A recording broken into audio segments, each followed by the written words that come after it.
Happy Thursday, lean friends. Thanks for being here again for another episode of Lean Coaching for Lean Coaches. Sam Morgan here. And man, I am so excited for our conversation today.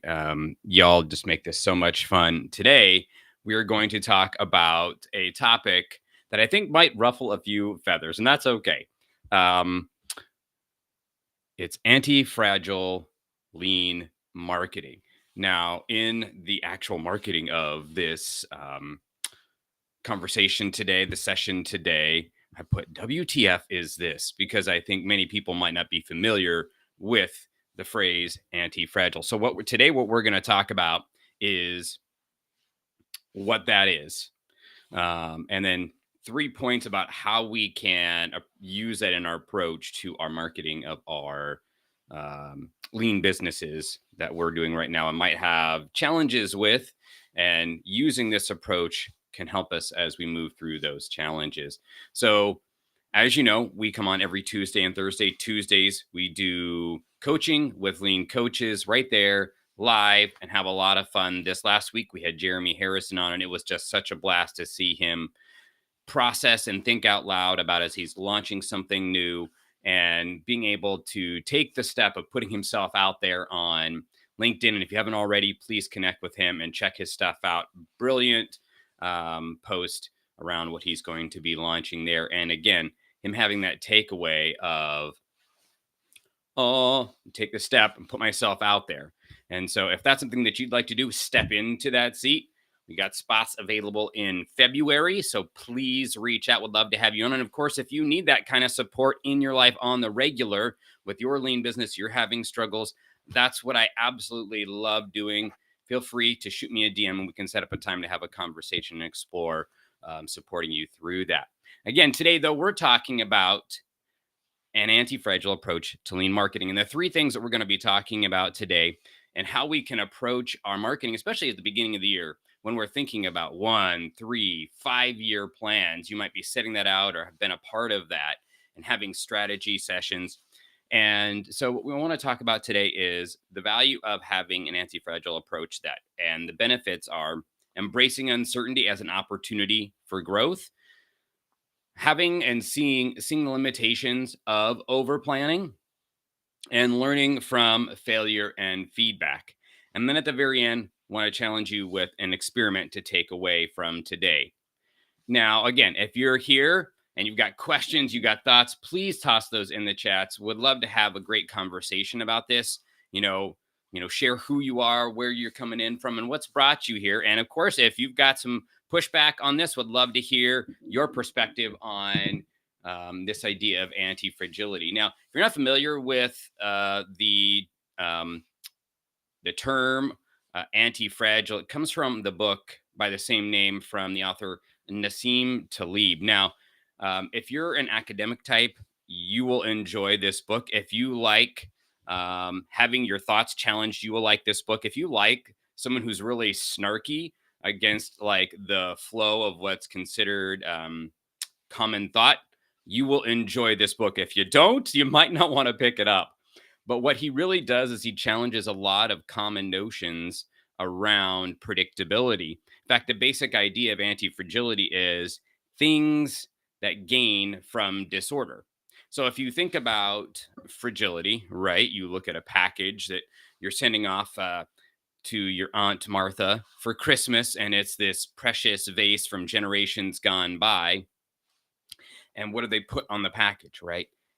Fragile, handle with care, right? They put all the bubbles or what are the styrofoam? They probably don't do that anymore because it's not environmentally friendly, but they put fillings in it because if you drop it, it's going to break, right? That's fragile.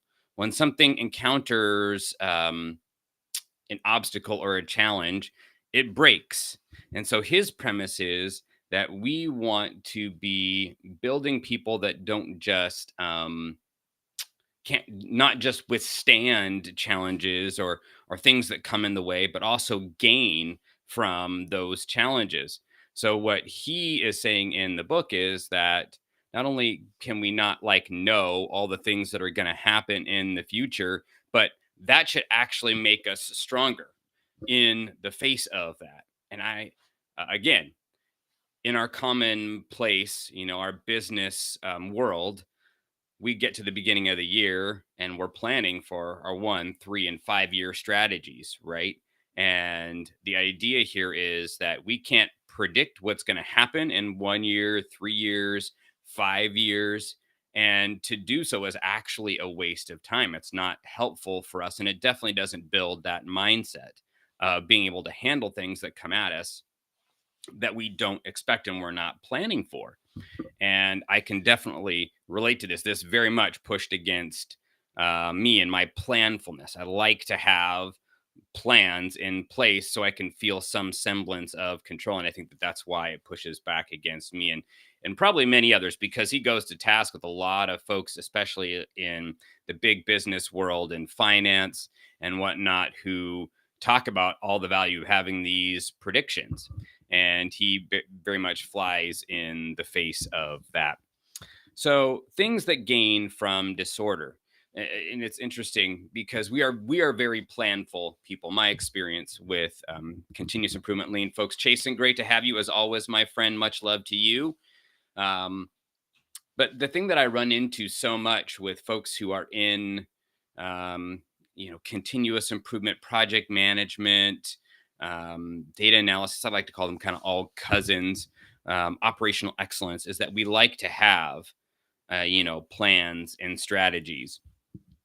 And so to embrace this sort of mindset, um, really can be mind bending for many folks. And even for myself, I put myself there. I feel like I'm growing in that. And I feel like I'm running into lots of folks who are doing that too, but it's definitely a challenge.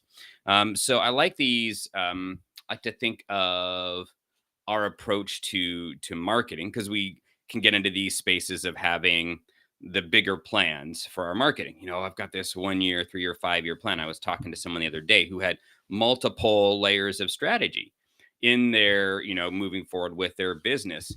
And while I think that's great, and we should be thinking about where we want to be and having ideas, at the same time, it can really handcuff us to holding tightly to those, strategies or things, rather than being adaptable. So if we're thinking about that with our marketing, and that first idea of embracing uncertainty as an opportunity for growth. And I remember last year, I was, of course, launching my business. And throughout the whole way, I'm definitely dealing with challenges that are coming my way as a first year entrepreneur. And most of all, right up here. And I read this book, Feel the Fear and Do It Anyway. And in this book, Susan Jeffers, she talks about the pain and power spectrum, and putting yourself on the pain and power spectrum every day so that you can, um, reset yourself. And one of the things she talks about is, I'm looking over it because I actually have the spectrum over here. And every day or every few days, I'll find myself looking at that, because it's got words that help us sit with ourselves and reframe ourselves. Um, so on the pain side, we have the word "it's a problem," and on the power side, it's an opportunity.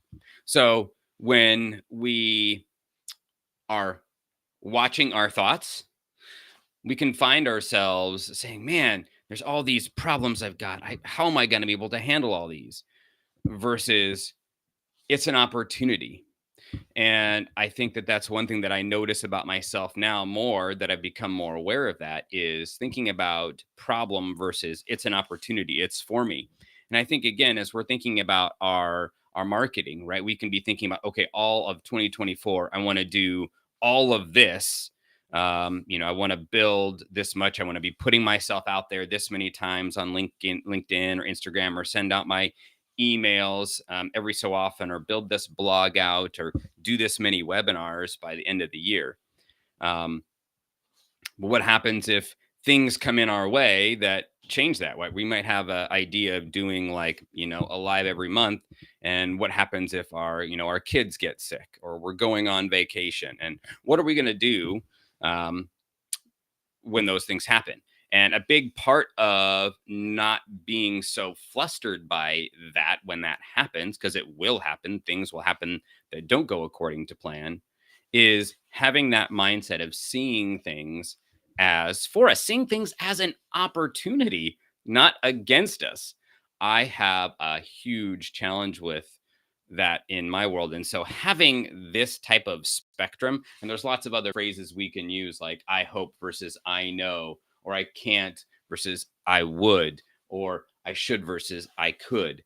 And using that kind of language really empowers us, and then helps us to be able to sit with those things when they come at us that we're not expecting. And can I just say that, really, and this is kind of um, spoiling the whole idea of the experiment. And the bottom line here is that to create this mindset that builds anti fragility in it, scientific thinking is a huge part of that, right? When we start practicing in that way, it helps us create that mindset that doesn't see obstacles and challenges that come our way as against us, but as for us, and things that we actually get excited for. I know, crazy. When things don't go according to plan, we get excited. And this is, like, again, kicking against everything in me, because I'm raising my hand as that person that I'm that control freak. That control freak times like seven. That's me, right? So I'm preaching to myself here with this whole pattern and thinking about my marketing, because I have so many ideas for what I want to be doing this year to be able to continue to share about what I'm doing and how I'm helping people, including these lives, including, maybe some more challenges, doing shorter videos. Oh my gosh, so many things. But what happens when I have those plans and things don't go according to plan? I need to be able to adjust. So, first point, embracing uncertainty as an opportunity for growth. It's for us, not against us, when it comes to our marketing, seeing things as an opportunity. Second point, thinking about the limitations of over planning. Now, you want to talk about somebody who is a planner. I will bring to you these post-it notes. Every day, I have a checklist that I create for myself. So I have a plan for what I want to get done that day. I'm that guy. I am that guy who has the routine, who has the plan. But again, things happen. Kids get sick. You get a headache. The dog has to go to the vet. So we have to be able to um, understand that the planning is good, but the adjusting and the adapting is where the sweet spot is. I recall last year I was set to do a webinar for a company, a learning session, and I had known about it for literally 6 months. So it was in November of the year before, was giving it in May of last year. And so I had that on my mind for 6 months and had been planning for it. And this was a rather large crowd that was coming, doing these I think there was every couple months sessions. And it was an hour long.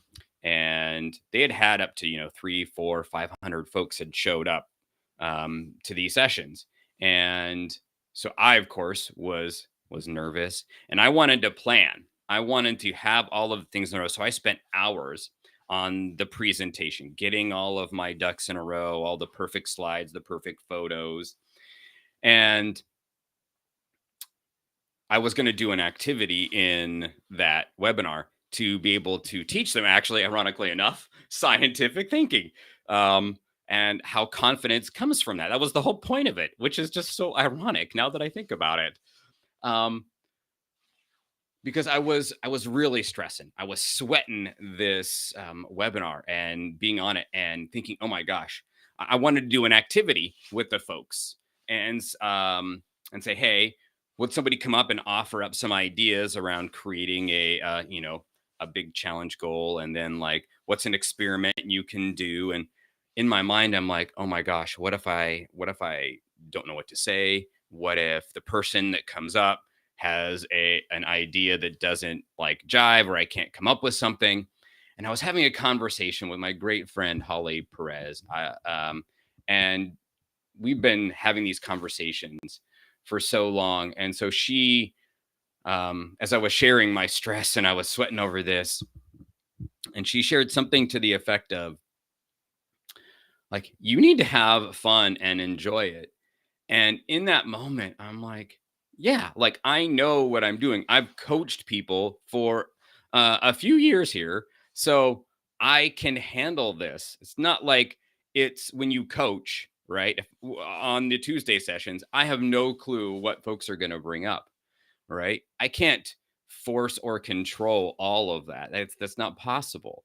Um, but I can have confidence that I can handle that, right? Like I can't plan every response, every question, all of things. I have to be ready and able to adapt when that comes. And that I cannot tell you how much of a weight that lifted off of my shoulders for the next, I think I had 4 or 5 days as I was getting ready. I'm like, yeah, and I actually got excited and energized. And when I went into that session, I had such a lightness to me, such an energy and joy that I came through. And when the people came on and I asked for examples, it went awesome. It was so much fun. We had such a great time. There was such a great energy versus like holding so tightly. I know if I'd kept planning or like, okay, I need to know the exact person who's going to come up. I need to know the exact problem they're going to share and what their exact response is so I can plan it out.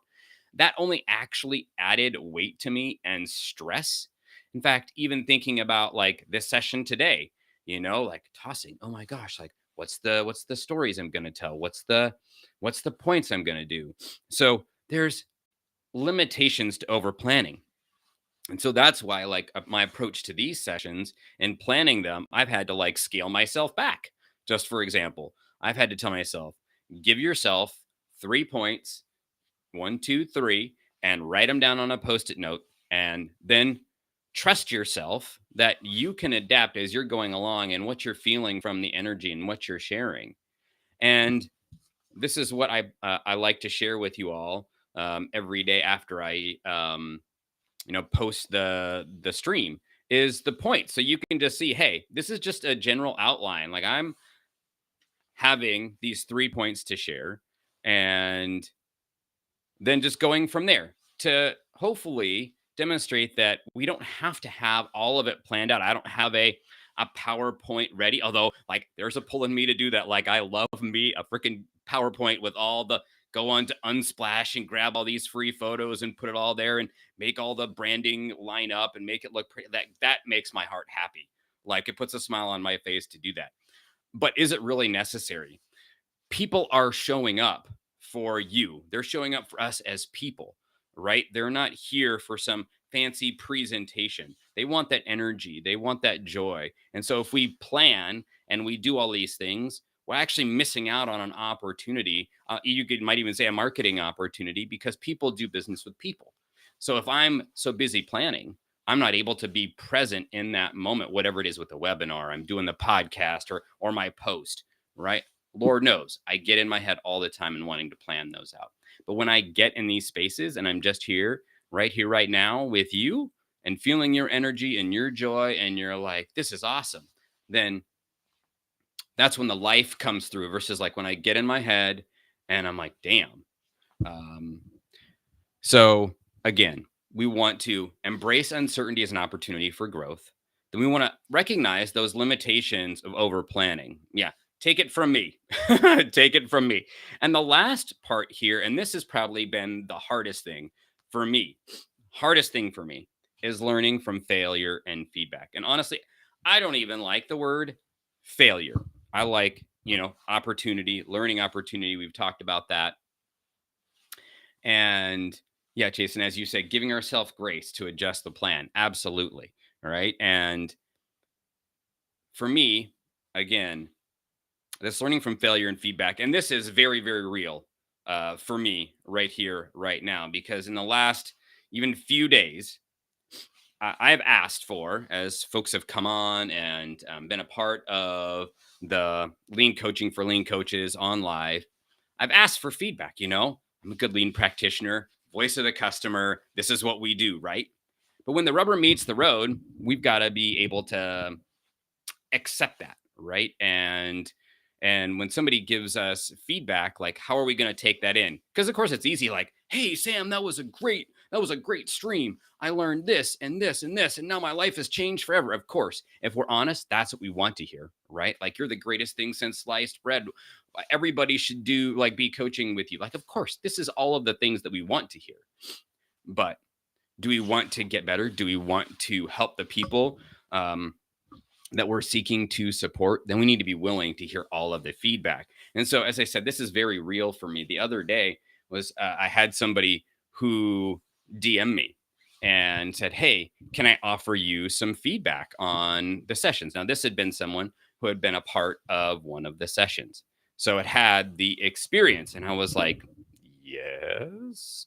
And so, honestly, when somebody had said that, like, give you feedback, that made me super nervous, right? Because I didn't have a context for what that person, the feedback they were going to give me. And also knowing this person is a kind person. They're not the kind of person to put somebody on blast, but they're very grounded and emotionally aware. And so, even though I had this, like, this trepidation, but like, okay, I can do this. I can handle this. And so the person came in and had shared about the process for being a part of the sessions. And they went through, hey, can I share a few things with you about the session? And they had said, okay, this part of the process I felt was really, clunky, and just felt like, if it could have been a little bit better this way, that would have been helpful. And I was like, okay, yeah, that makes sense to me. I appreciate that feedback. And then they said, yeah, and when you were in our session, it just really felt like, I know you to be someone who's empathetic and emotionally connected and all the things, but it felt like you were really distant, and that you were focused on driving the conversation in a certain way. Like, you had to have all of the steps, and you weren't focused on me and helping me in that. And I was like, ooh, ouch, dang. Um, and then I said, yeah, you're right. I want to have that control. I like have this plan in my head of how things should go. And I feel like if I don't do that, then people are going to see me in such a way, and they're going to be like, oh, well, Sam doesn't know what he's talking about. Why would I do business with it? Why would I work with him? Why would I trust him? Why would I pay him to support me for coaching? All of those things. That's what's going on in my head. I'm overthinking. And they were like, yeah, like that was the experience, right? That you wanted to have the control. And then the last piece was, yeah, I kind of felt like it was like a bait and switch. Like, the follow up afterwards, you were really pushing and doing all this. And I felt just like you were prospecting me. And I was like, oh, whoa.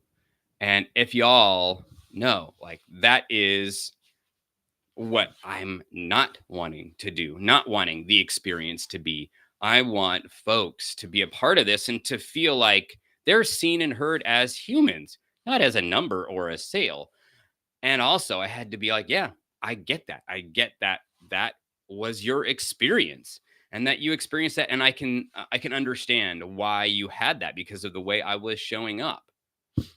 And so, again, with this anti-fragile mindset, we have to learn from these things.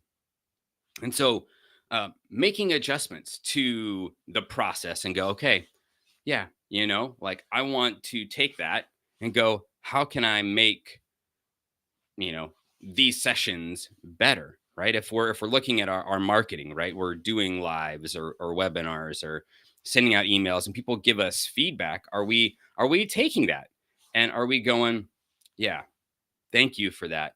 That is going to help me be not just more resilient, but actually stronger. And I can, like, adapt. And I'm like, yeah, actually, that's actually really exciting, because now I'm making adjustments to how I have those conversations with people. From the moment we, like, say, hey, would you like to come on, to the actual conversation, to afterwards, and having a clear conversation about, working together. Like, that was such great feedback for me, and it's going to help me grow. And also, I have to be open to, we have to be open to that. And I know that that is hard. I'm not speaking from a space of like, well, I got this, like that's super easy, and not feeling like, oh man, I just didn't feel a little butthurt about that. So again, these three things in our, not just our marketing, but in our business, having this mindset is, man, it's again, it's mind bending. It pushes us, and it also makes us better, right? Not only as entrepreneurs, as practitioners, but as people, as humans. Having this framework, I think, builds that within us. And yeah, it's humility, as you said, Jason. Humility, massive. Um, to do that. So, for thinking about these three things, right? Embracing uncertainty as opportunity for growth, limitations of over planning, and then really embracing and learning from that feedback that we get from folks and how important that is for us to do. So, I want to do, as we're wrapping up, is offer an experiment for you to do in this next week, and would love to have you try this. In our world of setting 1 year, 3 year, 5 year goals, and then as we get, in the first 2 weeks, hits the fan, and what do? So, want to challenge you to use this scientific thinking mindset for you to slowly develop this anti-fragile framework. So, if you're thinking about your marketing, maybe you have like a year-long plan, maybe you have, something longer, maybe you have something shorter. I want to challenge you to think about in 1 week, where do you want to be with a specific, I mean, you all have something in your head, I'm sure, that you're thinking about. So maybe it's your email. You have an email list, and your goal by the end of the year is, I want to grow this from 150 to 300. That's awesome. Things are going to happen along the way in the next year. What I want to challenge you to do this week, set a goal for yourself in 1 week. Where do you want to be in 1 week with that thing? The lives, the email, the posting on LinkedIn, the comments, the DMs, whatever it is. We have a goal for the bigger year, but what is it in 1 week? Where do you want to be in 1 week? And what's that one thing that you're going to do in the next day to be able to move you forward? Because we take it one day at a time. Something comes our way, we adjust and we pivot and we take the next step. So what is that step? What is the week goal that you want to do in your marketing? And what's the one thing that you want to do to move you forward towards that? Thank you again. This has been so much fun. If you're like, I love this, I want to think more about this, I want to reflect this, man, Sam, go take a hike. This is crazy, right? I want to hear what you have to say. But what are your thoughts about marketing and setting goals and bringing those in? I'd love to hear more from you on that and have a conversation. And if you're like, man, this is getting me to think more, I'd like to come on and get some support and reflect on this on one of the future live lean coaching for lean coaches, please shoot me a DM. I'd love to do that. And of course, if you're like, I need that kind of support, I'm having these kind of challenges with marketing and sales and my mindset, this is what I love to do. You're the kind of person I love to support. Let's have a conversation. Shoot me a DM and let's do that. Of course, until next Tuesday, we're going to be joined by the one, the only LR Whedon. We're going to have a fantastic time. So please look out for that. Shoot in the comments where you want to be in a week, what you're going to be doing. And of course, have a fantastic day until next Tuesday. Much love to you, friends. We'll see you later. Have a fantastic week, a great weekend, and be well and stay anti-fragile.